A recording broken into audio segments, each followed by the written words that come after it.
Hello, welcome to the A Book 8A channel. In this episode, we'll be exploring the book Thinking in Systems. In life, we often hear sayings like can't see the forest for the trees, or pressing down the gourd to raise the dipper. These expressions highlight the lack of systemic thinking. Systemic thinking is a way of thinking that doesn't fragment, isolate, or statically analyze problems, but rather examines them holistically, dynamically, and in relation to one another. Since the scientific revolution, the primary method of scientific inquiry involved breaking down complex phenomena into the simplest modules for analysis. Known as reductionism, reductionism has driven significant advancements in science and technology. However, as we entered the 20th century, the interconnectedness of the world became more evident, forming a vast, dynamic, and complex system. People realized that reductionism could effectively address individual issues, but struggled with systemic and structural problems, like environmental issues and economic fluctuations. To excel at problem solving within this complex system, it became essential to upgrade our thinking from reductionism back to holism, mastering systemic thinking. Consequently, in recent decades, systemic thinking has rapidly developed as a new academic discipline. The author of this book, Donella Meadows, graduated in system dynamics from the Massachusetts Institute of Technology and studied under the founder of system dynamics, Jay Forrester. Meadows dedicated her life to researching and teaching systemic thinking, earning her the title of a Master of Systemic Thinking. Meadows is also the author of The Fifth Discipline, and she was a teacher to the management guru Peter Senge, who coined the term the fifth discipline to refer to systemic thinking. Thinking in Systems was originally her lecture notes and remained unpublished for many years. It only became available as her posthumous work when Meadows passed away unexpectedly in 2001. The book is considered her magnum opus and encapsulates the wisdom she accumulated over many years. I'll let you in on a little secret. This book is a hidden gem in many business schools. My colleague, teacher Jackie, who has a background in mathematics, found that one of the most impactful courses he ever took was on systems thinking. However, he struggled to find suitable introductory materials in the field of systems theory, given that most textbooks in mathematics departments are quite challenging. After an extensive search, he finally discovered the ideal entry-level book on systems thinking, which happens to be Thinking in Systems. In my understanding, to progress from a novice in systemic thinking to an intermediate level, you need to overcome three major challenges. The first challenge involves understanding the fundamental structure of systems. The second challenge is grasping how systems change, and the third challenge is recognizing the key characteristics of systemic change. Now, let's embark on conquering these three major challenges together. Part 1. To understand the basic structure of a system, let's start with a famous philosophical paradox that was raised during the Roman Empire by a philosopher named Plutarch. He said that Theseus had a ship that could sail for hundreds of years. If a plank on the ship rotted, it would be immediately replaced. Over time, every plank on the ship was replaced. So here's the question: is this Theseus ship still the same as the original? Philosophers debated this endlessly, with some saying yes and others saying no. This problem is known as the ship of Theseus paradox. In essence, the ship of Theseus paradox asks whether an object is equal to the sum of its individual parts. If the answer is yes, then when all the planks of the ship have been replaced, it should be considered a new ship. However, our intuition tells us otherwise. We feel that the ship is still the same as the original. It's like our bodies. Every 7 years, all our cells are replaced. But are we not still ourselves? Similarly, our schools change students every few years, teachers and principals come and go, and even the campus may relocate, but the school remains our school. In other words, intuitively, we understand that an object is not simply the sum of its individual parts. So, what is it equal to? From a systemic perspective, this question is straightforward to answer. Whether it's a ship, a school, or a human body, they are all systems. According to the definition in this book, a system is not just a collection of things. It is a whole made up of interconnected elements that work together to achieve a certain purpose. Every system consists of three components: elements, connections, and functions. For the ship of Theseus, its elements are the planks, the connections are the relative positions, and how they are fastened together, which is the ship's structure, and the function is sailing. Now consider a school. The elements are the students, teachers, buildings, and educational facilities. The connections are the relationships that integrate these elements, such as school rules, teaching methods, the learning environment, and relationships among students and teachers. And the school's function is to impart knowledge and nurture talent. However, a pile of sand is not a system because it only has elements without fixed connections or a common purpose. Meadows said that when we look at a system, we often focus on the system's elements and overlook the connections and functions. In reality, the elements are often the least important and easily replaceable components of a system. But if you change the connections of a system, it can undergo significant changes. For instance, if a university stopped having professors grade students and instead had students grade professors, it would cease to be a university and become a business training institution. However, more critical than connections are the functions of a system. Meadows believed that functions are the most crucial factors in determining a system's behavior. If a university's function changes from education to profit-making, it essentially becomes a different system. Now that we understand the elements, connections, and functions of a system, we can answer the ship of Theseus paradox. The ship remains the same because only the elements were replaced, while the connections and functions stayed the same. The ship of Theseus paradox also contains a trap. When a system encounters a problem, we typically notice issues at the elements level first, so we think about replacing elements. This problem-solving approach might work for a wooden ship, but it may not apply to more complex systems. For example, I once mentioned a Chinese soccer paradox in my column. Why isn't Chinese soccer successful? Some may say it's because the players aren't good enough, so let's replace the players. Others might say it's because the coaches aren't competent, so let's change the coaches. We've even had multiple turnovers of the chairman of the Chinese Football Association. Why is it still not working? In my diagnosis, the problem with this system is not at the elements level, it's at the connections level. The training methods for young players in Chinese soccer are flawed, and a proper training system hasn't been established. If the issues at the connections level aren't addressed, replacing elements won't make a difference. The same principle applies to a company. If a company's sales performance is poor, you might consider replacing the sales manager. If the overall business performance remains unsatisfactory, you might change the CEO. Can this solve the problems? It can be said that, unless the new leadership has significant influence to lead a major overhaul of the company's internal connections and objectives, the system won't undergo significant changes. If you further ask, when a system encounters a problem, how can we dig deeper from surface-level element problems to find underlying connection and function problems? I'm reminded of a famous research method used by the Toyota company in Japan, which involves asking why 5 times. For example, if you see a large oil spill on the factory floor, you might ask, why is there oil on the floor? Because the machine is leaking oil. Why is the machine leaking oil? Because a part is severely worn, causing the oil leak. After 2 whys, we have a solution. Replace the problematic part. This is a typical way to solve problems at the elements level. However, if you continue to ask, why is the part severely worn? Because it's of low quality. Why use low-quality parts? Because it reduces procurement costs. Why control procurement costs? Because it saves short-term costs and is a key performance indicator for the procurement department. You see, after asking 3 more whys, we identified deeper-level system problems. It's evident that if the procurement department's key performance indicators remain unchanged, the issue of worn parts leading to oil leaks will continue to recur. This example also reminds us that if an organization repeatedly faces the same crises, the problem likely isn't at the elements level, and we must search for solutions at the connections and functions of the system.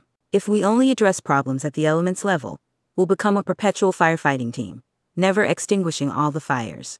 Part 2. Alright, we've cleared the first hurdle and understood the basic structure of systems. Now, let's move on to the second stage, where we'll learn how systems change. Let's begin with the simplest dynamic model, a bathtub.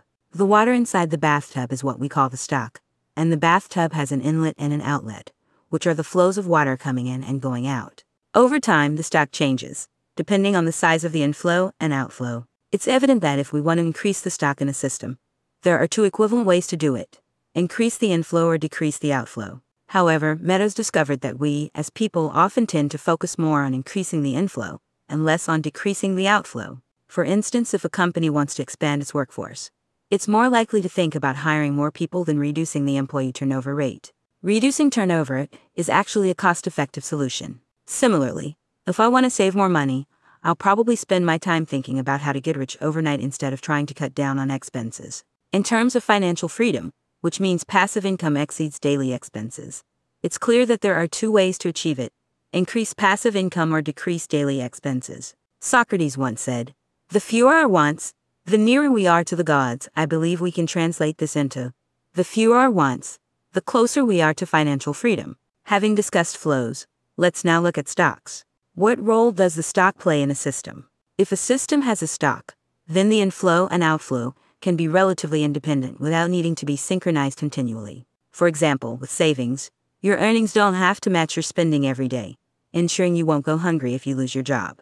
With inventory, the production rate doesn't have to match the sales rate exactly, allowing for some degree of deviation. So if flows lead to changes in the system, the stock acts as a stabilizing and buffering element. Now, having covered the simplest dynamic system model, let's look at a more complex scenario where the influence goes both ways. Not only can the flow affect the stock, but the stock can also affect the flow, creating a feedback loop. A feedback loop is a closed causal relationship chain. This might sound abstract, but think about your bank account. Your savings are the stock, and the interest is the flow. Interest income increases the savings, and an increased savings balance also results in more interest. This is what we call compound interest, a classic reinforcing loop, also known as positive feedback. It continuously amplifies and strengthens the initial development trend, much like a snowball getting bigger as it rolls. In reality, there are many examples of reinforcing loops, such as the rich get richer and the Matthew effect. Besides reinforcing loops, there is another type of feedback loop called a balancing loop or negative feedback. While the reinforcing loop drives the system further away from its initial state, a balancing loop strives to bring the system back to its original state. For example, consider air conditioning. When the indoor temperature is higher than the set temperature, it starts cooling. Once it reaches the set temperature, it stops cooling. Another example, if I notice an increase in my weight on the scale, I'll start dieting and eating less. When I've lost some weight, I'll indulge again and eat freely. This is a balancing loop.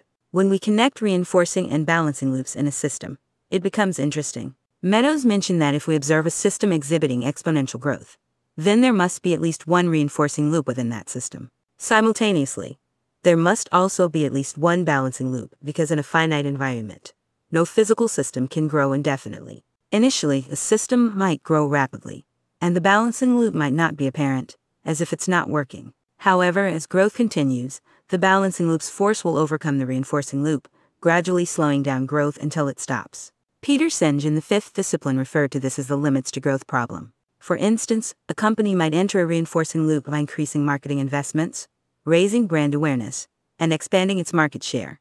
But as sales rise, if the management of the distribution channels can't keep up, leading to price chaos and unregulated competition among dealers, the market reputation might be affected. This is a balancing loop, but it's often invisible and the company's leadership may not recognize it immediately. They may only see a trend of slower growth after previously steady sales growth. So, what does the company leadership do in this situation? The most common response is to further increase marketing efforts, increase advertising spending, and boost the reinforcing loop's power. However, they soon realize that this approach is less effective in boosting sales than before. As marketing intensity increases, product sales rise, and the distribution system becomes more chaotic, the power of the balancing loop becomes stronger.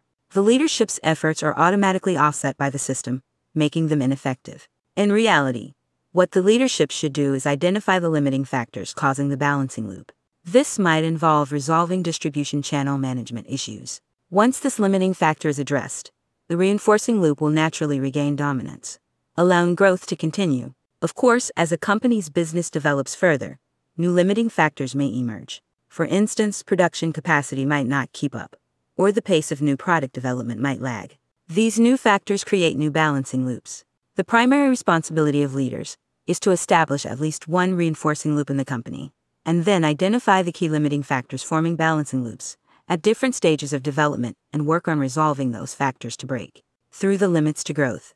What I've discussed so far are scenarios where we want to drive system change. There's another situation, however, where we want a system to remain stable, but the system's balancing loops fail, and the system is driven by an inexplicable reinforcing loop, becoming increasingly uncontrollable. This is akin to the sayings a levee collapses due to an hole or a stitch in time saves 9.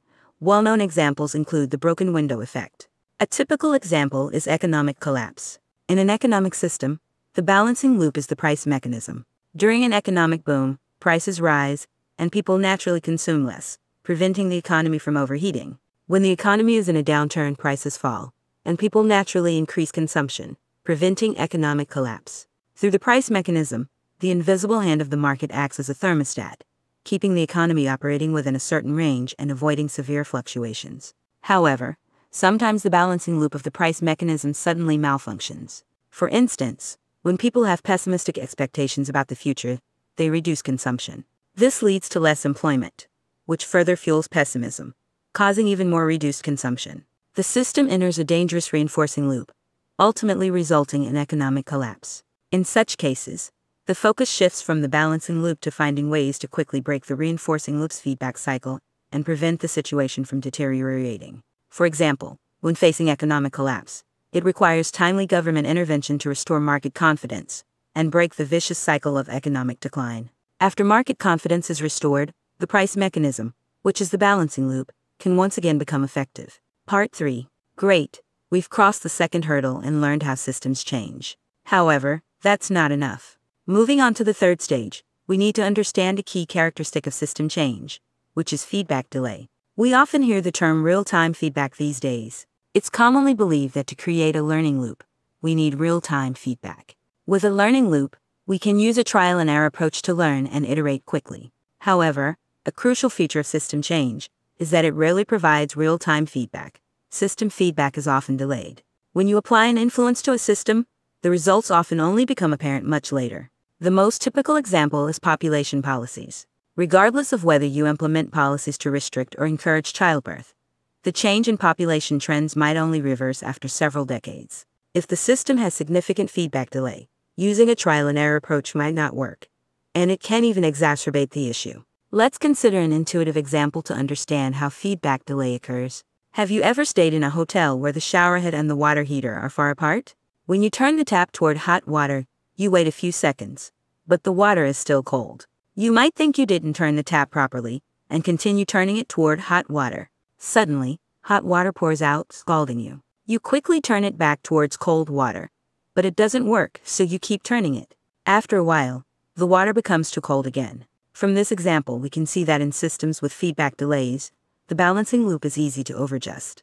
It oscillates back and forth, leading to repeated system oscillations. Moreover, the longer the feedback delay, the harder it is to find the right balance point. Thomas Schelling, a Nobel laureate in economics, once gave an example during the Cold War era. The Soviet Union successfully launched a satellite, causing the United States to perceive a crisis and believe that the country had a severe shortage of scientific and engineering talent. As a result, the U.S. government funded a talent cultivation program to groom prospective STEM students, starting from high school. The problem was that it took 6 years for high school students to become fully trained, which means the system had a 6-year feedback delay. During those 6 years, the United States continued to face a severe shortage of STEM talent, so the government kept increasing the scale of this talent cultivation program, ultimately enrolling an excessive number of STEM students. 6 years later, a large number of STEM graduates couldn't find ideal scientific research positions, which significantly dampened the enthusiasm of the younger generation for science. In the following years, fewer students opted to study STEM subjects, and after a few more years, the United States once again faced a shortage of STEM talent. The same principle applies to many business decisions, such as hiring new employees, adding a production line, developing a new product, or entering a new market. Feedback delay can lead to significant decision deviations. In fact, much of the cyclical fluctuation in the economic system is largely caused by feedback delays. If you don't understand the characteristics of feedback delay in the system, you're likely to make inaccurate judgments. So how should we deal with feedback delay? Meadows suggested an approach that might seem counterintuitive: don't react too quickly to environmental signals. Instead, take things more slowly. Confirm that the trend is stable, and then make decisions. Otherwise, you might overreact. For example, if you're a beer distributor, you might notice slight fluctuations in your daily shipments. Typically, if you observe 3 consecutive days of increasing sales, you would place more orders with suppliers. However, due to the delay in order deliveries, your inventory would fluctuate, like the water temperature in the shower. What if you shorten your observation period from 3 days to 2 days, meaning you quickly order more as soon as you see 2 consecutive days of increased sales? Unfortunately, the situation would not improve. In fact, inventory fluctuations would become more significant. Only when you reverse the approach, extending the observation period from 3 days to 6 days, do inventory oscillations noticeably decrease and gradually return to balance. The second way to deal with feedback delay is to take 2 aspirin and wait. We know that medicines have a delayed effect, so we patiently wait instead of taking medicine every 5 minutes. However, when orders are slow to arrive, and you're afraid that popular items will be sold out before your order arrives, you keep placing additional orders during the wait, resulting in warehouse overstock. This continuous buying and waiting periods are the root cause of inventory oscillations. So when a system is changing, You should refrain from continuously accelerating or decelerating. Just act once, then wait for the results. Lastly, the third approach is to shorten the time of feedback delay. A key term in Japanese lean manufacturing is just-in-time production, which essentially aims to reduce the feedback delay in the system. The shorter the feedback delay, the more agile the system's response, and it won't require extensive inventory buffering. By pushing just-in-time production to the extreme, you can achieve zero inventory, of course. Not all feedback delays can be altered. Like the previously mentioned talent cultivation system, its feedback delay is rigid and cannot be changed. Conclusion. Alright, we've successfully passed through the 3 stages and become novice players in system thinking. Let's recap the journey. In the first step, we understood that systems are composed of elements, connections, and functions. Among them, elements are the most apparent but the least important and can be replaced. In contrast, connections and functions are hidden, but are critical factors determining system behavior. Often, we are just elements within the system, and our behavior is largely shaped by the system. In the second step, we comprehended that system change is determined by many adjusting relationships, such as stocks, flows, reinforcing loops, and balancing loops. It's not a simple cause and effect relationship, but rather multiple causes and effects. System change isn't linear but nonlinear. It can remain unchanged, accelerate growth, or suddenly be disrupted, depending on which loop dominates, reinforcing or balancing. In the third step, we mastered a critical feature of system change: feedback delay. Feedback delay demands that we not overreact or frequently intervene in the system for short-term changes. Instead, we should reduce the intensity and frequency of reactions, focusing on a long-term perspective. In a rapidly changing system, it's important to remind ourselves to slow down. In the end, Meadows said that she once naively thought that by thoroughly mastering systems thinking methods, she could develop a pair of insightful eyes for understanding the world and use various levers to push the system in the direction she desired. But after studying dynamic complex systems for decades, she realized that neither of these goals is achievable. The behavior of dynamic complex systems is not predictable and cannot be controlled. What we can do is listen to the system as much as possible, understand it, adapt to its characteristics, synchronize with its rhythm, and then elegantly dance with the system. Well, that's a wrap for this episode. Please feel free to share, like, and subscribe to our channel. See you next time.